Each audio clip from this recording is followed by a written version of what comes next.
Carlos Zaratini, que alegria estar contigo, tudo bem? Bom dia, Mauro. Bom dia, Rebeca. Bom dia a todos que estão nos ouvindo. Vou te falar, a gente tem alguns. Sabe como é que é? Alegria de pobre ou alegria do povo tem alguns momentos, né? Não são tantos assim, né? A vida dura, mas a gente teve alguns momentos de alegria juntos aqui, né? Eleição de Lula, né? A derrota do 8 de janeiro. Mas ontem foi um dia excepcional. Eu queria ouvir, me parece que a gente parece que está tendo uma mudança no cenário político, né? Ontem a gente teve o primeiro voto para a condenação do Bolsonaro, tivemos talvez o melhor dia na CPMI do golpe da base governista de centro-esquerda, né? Realmente o depoimento lá do tal coronel Lawande foi um desastre para os golpistas, até os bolsonaristas abandonaram o sujeito, e tivemos esta aprovação do convite para o presidente do Banco Central e depor no Senado um isolamento cada vez maior da política terrorista de Campos Neto em relação à economia e à taxa de juros. Foi um grande dia ontem, queria ouvi-lo sobre o que está acontecendo, né? Tem uma mudança no cenário? Tem uma mudança importante que é fruto da afirmação do governo Lula, né? Quer dizer, nós temos um governo que tem sido muito expressivo, que tem feito política, que tem apresentado propostas que incidem na vida das pessoas. A situação econômica vem melhorando no país e, logicamente, isso reflete em toda essa conjuntura. Então, você vê a coisa, essa série de iniciativas positivas do governo acaba gerando outras decorrências que são positivas também. Então, a gente vê aí esse julgamento, né? É possível até que dê unanimidade, né, Mauro? É possível que dê unanimidade no julgamento da inelegibilidade do Bolsonaro, né? Então, isso pode ocorrer.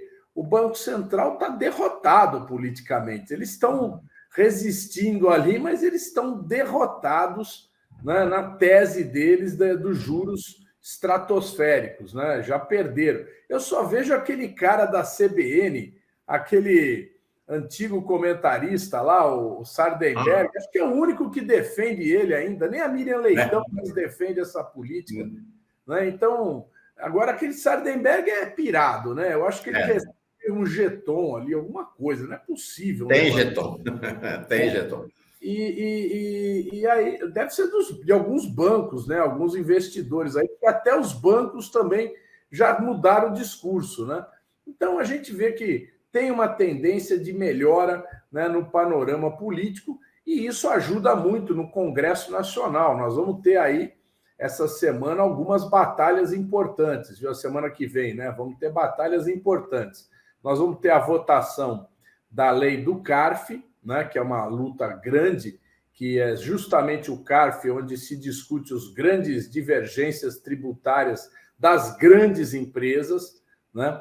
E é importante a gente reconquistar o voto de qualidade do governo. Nós vamos ter a votação do projeto da lei fiscal, que voltou do Senado e voltou melhor do que foi. Nós tivemos aí a retirada dos limites tanto do Fundeb como da Ciência e Tecnologia, né? E a gente tem que lutar para manter essa mudança do Senado, né? E nós vamos ter a votação da reforma tributária, que é fundamental também para ajudar no processo de reindustrialização do país. Então, é muita batalha pela frente aí, nesse próximo ano. A gente ganha, mas já de olho na próxima, né? Rebeca, entra nessa conversa. Ei, Zaratini, bom dia, tudo bem? Bom dia. O senhor disse que teve um retorno, então, dessa reforma no Fundeb, né? Explica para a gente quais foram essas mudanças, como que esse texto segue agora? Então, o Senado... E a disputa na Câmara, né? Porque o Cajado, que é o relator do arcabouço, está dizendo que não, nada disso. Vai voltar como estava. O Fundeb vai voltar para o arcabouço. Como é que vai ser essa disputa na Câmara? Conta para nós também. Então, nós tivemos...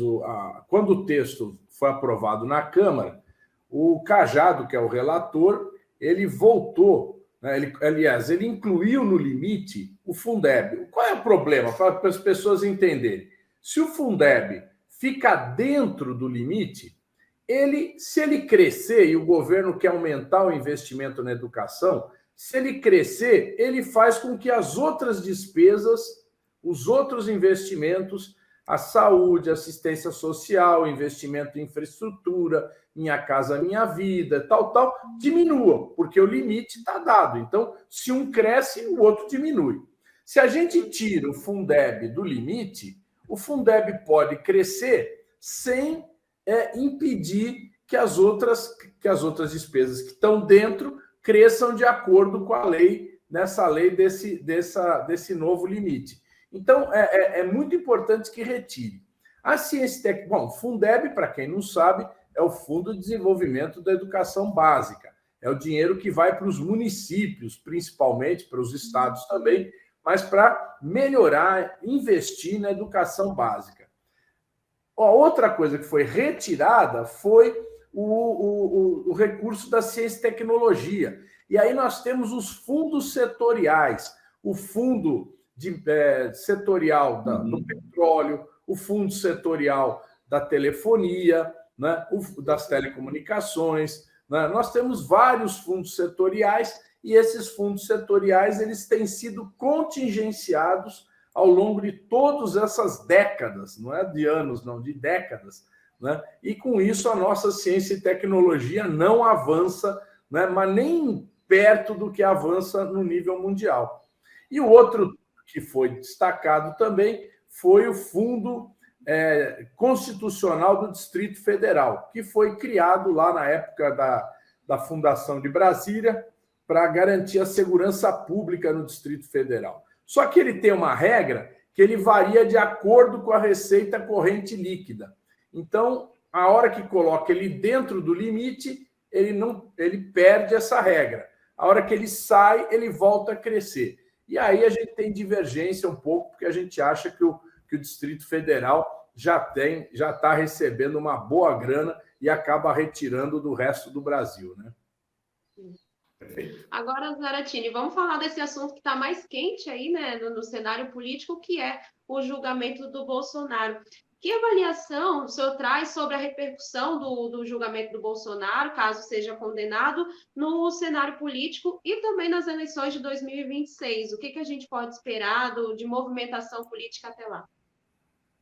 Olha, é um enfraquecimento muito grande do bolsonarismo, não tenha dúvida, né? Porque o bolsonarismo, você vê, quando o Lula foi condenado, né, e preso, né, condenado e preso, nós tivemos uma luta firme em defesa do Lula, em defesa da sua inocência, né? Mantivemos a bandeira erguida durante mais de 2 anos, até que ele fosse absolvido e, consequentemente, pudesse ser candidato. Com o Bolsonaro, a gente não vê a mesma mobilização, né? A gente vê que o bolsonarismo, mal e mal, fala alguma coisa nas redes sociais, mas ali eles já querem colocar outros nomes, né? Principalmente o Tarcísio, que é o nome aí preferido da direita, né? Mas eu acho que o Tarcísio ainda vai ter que comer muito feijão para fazer um governo aqui em São Paulo. Ele está fazendo um governo ridículo. Não apresentou um único projeto. O único projeto que ele fala é a privatização. Privatização da Sabesp, privatização do metrô, dos trens da CPTM. Aliás, viu, Mauro? Nós vamos fazer na quinta-feira, no Sindicato dos Engenheiros, 19 horas, uma plenária contra a privatização do metrô e da CPTM. Depois Isso em São Paulo, né? Em São Paulo, exatamente. Então, o Tarcísio só sabe falar em privatização. Ele não toca em qualquer outro assunto, educação, saúde. Isso para ele não existe. O importante é vender tudo que o Estado tem. Agora, você vê que é um cenário realmente de grande dificuldade para a extrema-direita. Eles estão num momento de refluxo, né? Porque o Tarcísio o Bolsonaro visivelmente não confia no Tarcísio, né? Na entrevista com a Mônica Bergamo, ela perguntou sobre a possibilidade do Tarcísio. Precisamos conversar, não sei não. Está tendo uma rebelião da base bolsonarista na Assembleia Legislativa. Olha, Tarcísio é o primeiro governador de São Paulo com problema com a base parlamentar na Assembleia Legislativa. As bases parlamentares na Assembleia Legislativa sempre foram muito obedientes aos governadores. Né? A gente tem na capital paulista esse racha da extrema-direita, né, com Ricardo Salles abandonado também por Bolsonaro e o bolsonarismo, que estão aderindo ao prefeito Ricardo Nunes. Enfim, um momento efetivamente de refluxo. Bolsonaro, aparentemente, Zaratini, conta com uma possibilidade de mudança no cenário político para tentar reverter isso mais adiante, com a mudança da composição do TSE, não sei exatamente. Ele está jogando com essa possibilidade. Mas uma postura bem diferente da do Lula, né? O Lula o tempo inteiro foi aguerrido, protestou. O Bolsonaro parece meio conformado, né? Diferente, exato, mais agressivo, né? Ele tem muito flanco aberto, ele fez muita bobagem, né? Então, evidentemente que isso tudo repercute no julgamento.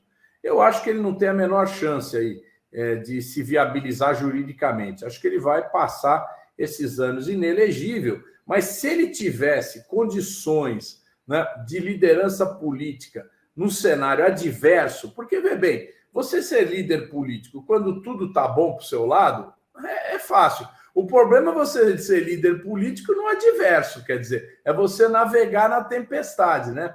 Aquela frase, você conhece o marinheiro a hora que tem a tempestade, né? Quando não tem tempestade, todo mundo é bom, né? Agora, até o Joaquim Silvino traz uma questão que, de fato, eu vi uma articulação da extrema-direita, só da extrema-direita, para tentar um projeto de anistia, tanto para Bolsonaro como para todos os políticos parlamentares que participaram da tentativa do golpe do 8 de janeiro. Alguma chance do negócio desse prosperar no Congresso Nacional, Zaratini? Olha, por enquanto não, né, Mauro? Não tem nenhum clima para isso. Ao contrário, eu acho que a CPMI, se ela avançar, como está parecendo que vai avançar, né, pegou esse coronel ontem, mas ela tem que avançar mais, ela tem que ir para buscar as ligações entre o Braga Neto, o general Heleno, o general Paulo Sérgio, né, que estavam ali no núcleo do poder, com os acampamentos, com as mobilizações, né, com tudo aquilo que aconteceu na tentativa de golpe. Então, essa ligação é muito importante, porque e eu acho que é aí que a CPMI tem que procurar juntar as peças, né, para demonstrar, porque é evidente que não se fariam aqueles acampamentos. Bom, é bom dizer que antes dos acampamentos tentaram bloquear rodovias, depois atentaram contra torres de transmissão de energia, né? Teve o atentado também no aeroporto e teve os acampamentos. Então, tudo isso está ligado. Mas isso tudo não era uma obra de fanáticos, né? Isso tinha retaguarda, né? E se buscava exatamente que essa retaguarda se movimentasse no dia 8 de janeiro. A retaguarda não se movimentou, mas ela estava articulada. Então, vamos buscar essa articulação. Acho que é muito importante isso, viu? Perfeito. Rebeca, ontem, quer entrar? Por favor, vai lá. Ontem, né, nesse primeiro voto do relator do julgamento do Bolsonaro, ele acabou livrando aí o Braga Neto por falta de provas. Mas até que ponto o Braga Neto tem participação efetiva nesses golpes todos que a gente tem visto? Isso o senhor concorda também com esse posicionamento do relator? O Braga Neto, bom, lógico que um julgamento criminal, ele tem que buscar provas concretas, não pode ser um diz-que-diz. Agora, a CPMI, ela é política, ela tem uma outra característica. O Braga Neto deu inúmeras declarações desacreditando as urnas eletrônicas. Ele deu inúmeras declarações quando estava aquele clima de, bom, o que vai acontecer agora? Nós perdemos a eleição, ele falava, calma, gente, vai vir aí uma coisa, vai aparecer alguma... Tá vindo.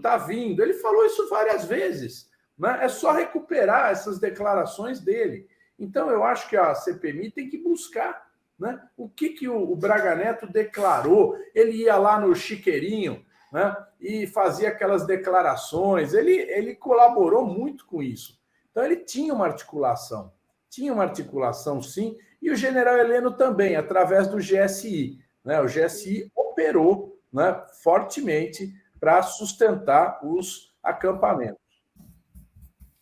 Agora, é importante dizer, né, que ontem, está em julgamento, está acabando o julgamento do caso das embaixadas, né, daquela reunião do Bolsonaro com os embaixadores. E, de fato, o que acontece? O PDT, que entrou com a ação, colocou o Braga Neto na ação também. E, de fato, o Braga Neto aparentemente não tem relação com aquela reunião, foi iniciativa do Bolsonaro, mas há já 2 ações que estão sendo preparadas, porque o negócio não para aí, são 16 ações que tem no TSE. Há mais 2 ações, e aí tem uma corrida contra o tempo, porque em outubro o Benedito Gonçalves deixa de ser relator, corregedor do TSE, e quem assume é o Raul Araújo, que é ligado ao Bolsonaro. Então, há uma corrida grande lá para que mais 2 processos sejam julgados. Nesses outros 2 processos, não só o Braga Neto, como uma renca de deputados bolsonaristas estão implicados nos 2 processos.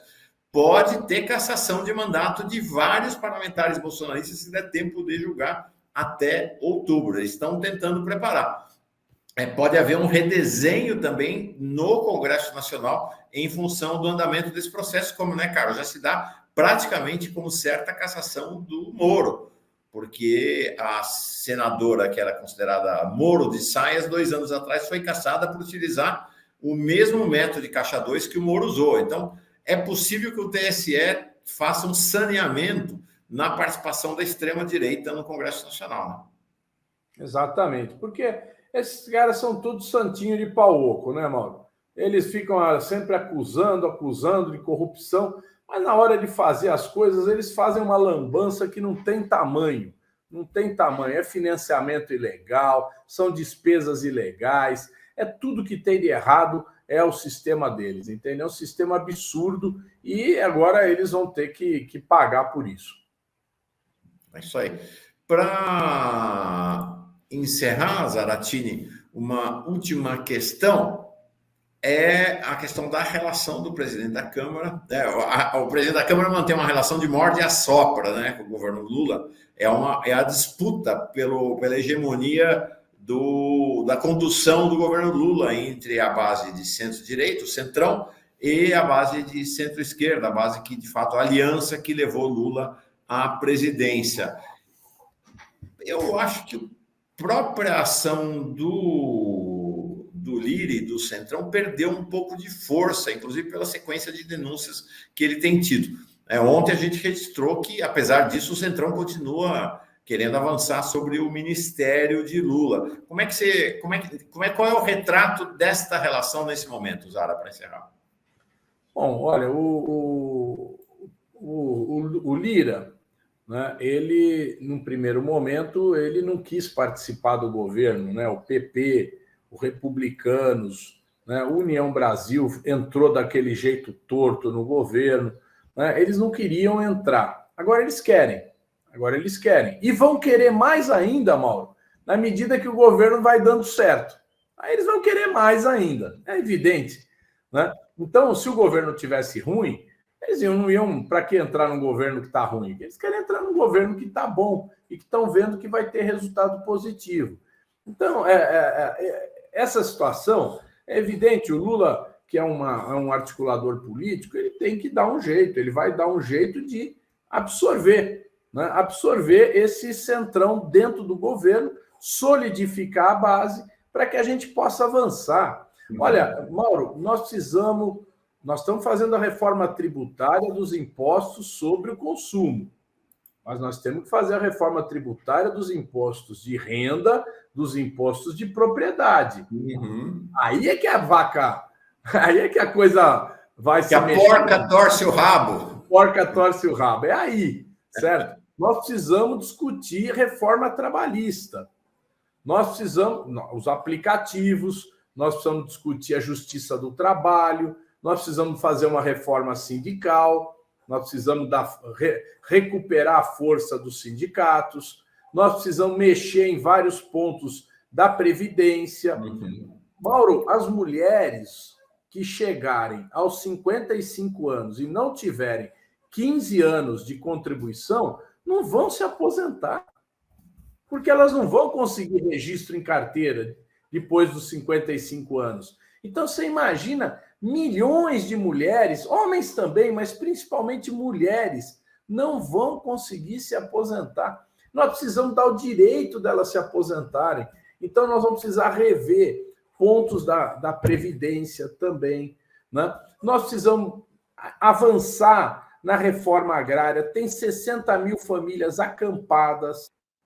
Nós temos milhares de outros assentamentos que estão em condição precária. Então, precisamos dar condições de infraestrutura para esses acampamentos produzir, para esses assentamentos produzirem, né? Então, são tarefas estruturais e que mexem na correlação de força entre setores sociais, entre trabalhadores, empresários, pequeno agricultor, grande agricultor. Então, nós precisamos mexer com tudo isso, né?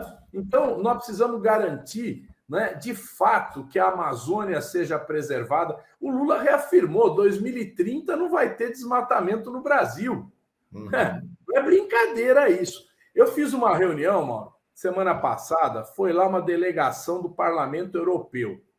Nós nos reunimos com eles. Aí eles vieram defender esse protocolo adicional aí no acordo entre o Mercosul e a União Europeia. Aquele que o Lula foi para cima do Macron em plena reunião lá na França, né? Dizendo que era um absurdo. Né? Exigências ambientais descabidas, que praticamente permite que eles suspendam qualquer exportação do Brasil e do Mercosul. Uhum. Né? Então, eu falei o seguinte, olha, a Amazônia é maior que a Europa, certo? É uma mata gigante, dificílimo acesso, né? Você não tem fronteiras guarnecidas, você tem uma série de problemas de segurança. Aí, para nós conseguirmos fazer desmatamento zero na Amazônia, é uma luta fantástica, porque é muito grande, Mauro. Então, às vezes a gente está aqui em São Paulo, no Rio, Brasília, Belo Horizonte, né? A gente não tem noção do tamanho e da complexidade que é a Amazônia, né? A gente acha que, bom, ali é só... se tiver alguém desmatando, é como se tivesse alguém desmatando aqui na periferia de São Paulo. Nem na periferia de São Paulo, com o helicóptero da Polícia Militar que chega em 10 minutos, né, com viatura da polícia, se evita desmatamento. Imagina na Amazônia. Então, a promessa do Lula, que não é promessa, é um acordo que o Brasil assinou, nós vamos ter que trabalhar muito para ser cumprida, né? Mas, Mauro, eu queria voltar no assunto aí da privatização e dizer que a gente vai fazer um esforço grande aqui em São Paulo para barrar as privatizações do Tarcísio, né? Ele começou apontando para a Sabesp e agora virou espingarda, né, para o metrô e a CPTM. Eles já privatizaram linhas do metrô e da CPTM e o resultado, Mauro, é catastrófico. Todo dia quebra, todo dia para. As empresas que assumiram essas...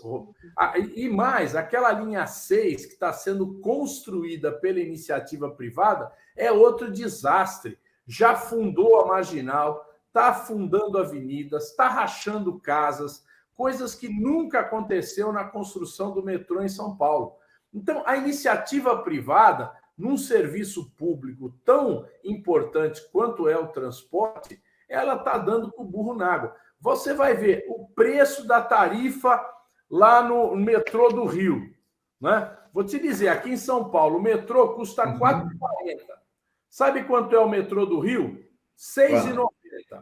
Nossa! São Paulo, R$ 4,40. Sabe quanto é o trem no Rio? R$ 7,40. Privatizado. Agora, em Belo Horizonte, privatizar o metrô, já vai ter um aumento de tarifa. Já vem um aumento de tarifa. Então, a gente tem que alertar as pessoas, porque parece que quando a gente fala da privatização, vai acontecer. Quero dizer, já está acontecendo. O povo já está sentindo na carne a piora do serviço e já está sentindo na carne o aumento da tarifa. Aqui em São Paulo, o metrô público paga para o metrô privado por passageiro. Você sabia disso? Se um passageiro do metrô público, que é a linha 1, a linha 3, a linha 2, Se ele passar para a linha 4, o metrô público paga para a linha 4. Você acredita nisso? Para manter o 4,40 lá. Senão já seria um preço maior. Impressionante. Desculpa, fala, Rebeca, por favor. Só um adendo rapidinho sobre esse levantamento que o Zaratini traz, que aqui a gente tem também o metrô Vila Sônia, que é uma das últimas linhas inauguradas pelo metrô, que atende 5 municípios aqui em São Paulo. E os passageiros estão pagando 2 vezes a passagem, porque o governo retirou os ônibus que iam até Pinheiros, até a Faria Lima, região, né, centro econômico aqui de São Paulo, e colocou os ônibus para fazer ponto final dentro da estação Vila Sônia. Isso. Então, agora os passageiros têm que pagar a passagem do ônibus, que ia até Pinheiros e agora não vai mais, e pagar também a passagem do metrô. Então, são 2 vezes. E isso começou a repercutir ano passado, né? E muitos trabalhadores perderam os empregos. A gente tem aqui a região do Morumbi, que tinham muitas empregadas domésticas que as patroas não quiseram pagar esse aumento de passagem, quase R$200 a mais, né, desse orçamento, e foram mandadas embora. A gente tem estudantes que precisam pagar 2 vezes, então realmente é uma situação muito complicada para esses moradores de 5, 6 municípios que tem aqui na Zona Sul de São Paulo, Grande São Paulo também. Exatamente. A Rebeca fala de São Paulo, ela é uma das principais protagonistas de um programa que é gerado a partir da favela de Paraisópolis, né? Então ela conhece bem, inclusive essa situação da Zona Oeste, né? Você que é de Taboão, né, Rebeca? Conhece bem essa situação da Zona Oeste paulistana. Então é um cenário complicado. Agora, e é isso mesmo, né? A promessa que a gente sempre escuta dessa turma é: privatiza que vai diminuir o preço e melhorar o serviço. Não tem uma privatização que isso aconteceu. Sempre piorou o serviço, aumentou o preço. E essa turma da extrema-direita está na contramão da história, né? O processo que a gente vem assistindo no século XXI, na Europa e nos Estados Unidos, é de reversão, de reestatização do que tinha sido privatizado nos anos 80 e 90, né, Zara? Ô, Mauro, a história é sempre a mesma. Eles vão, privatizam com essa ladainha que vai melhorar, é mais eficiente, tal, criam uma onda privatista, aí as coisas pioram, as concessões dão com o burro na água, vão à falência, e aí eles devolvem para o poder público. E o poder público tem que consertar tudo que foi feito de ruim, né? Então, é esse movimento que nós estamos vendo aqui no Brasil. Quer dizer, agora, essa onda privatista ainda ela diminuiu, lógico, o Lula brecou a privatização da Petrobras, né?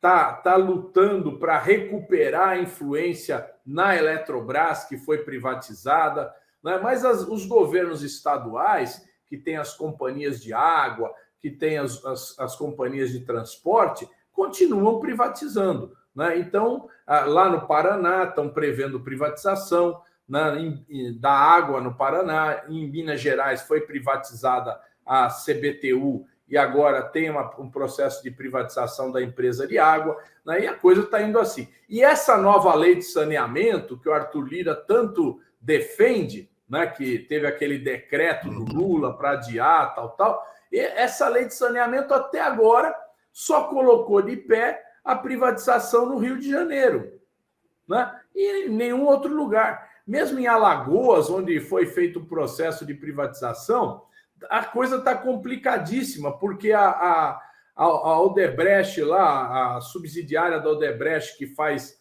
mineração lá, deixou um rastro de destruição enorme em Maceió. Então, nós estamos vendo que eles não conseguiram pôr a lei para funcionar, porque realmente é muito complexo e só o poder público entra para fazer abastecimento de água e coleta de esgoto em lugares onde não tem viabilidade econômica. Do contrário, não se faz nada, né? E é isso que nós vamos assistir. Essa lei não vai cumprir os seus objetivos. Então, Carlos Zaratini, deputado federal pelo PT de São Paulo, uma presença-chave no Congresso Nacional e no Estado de São Paulo. Zara, muito obrigado pela tua presença aqui hoje. Boa caminhada para ti. Valeu, Mauro. Bom dia a você, bom dia, Rebeca. Bom dia a todos. Um abração. Valeu.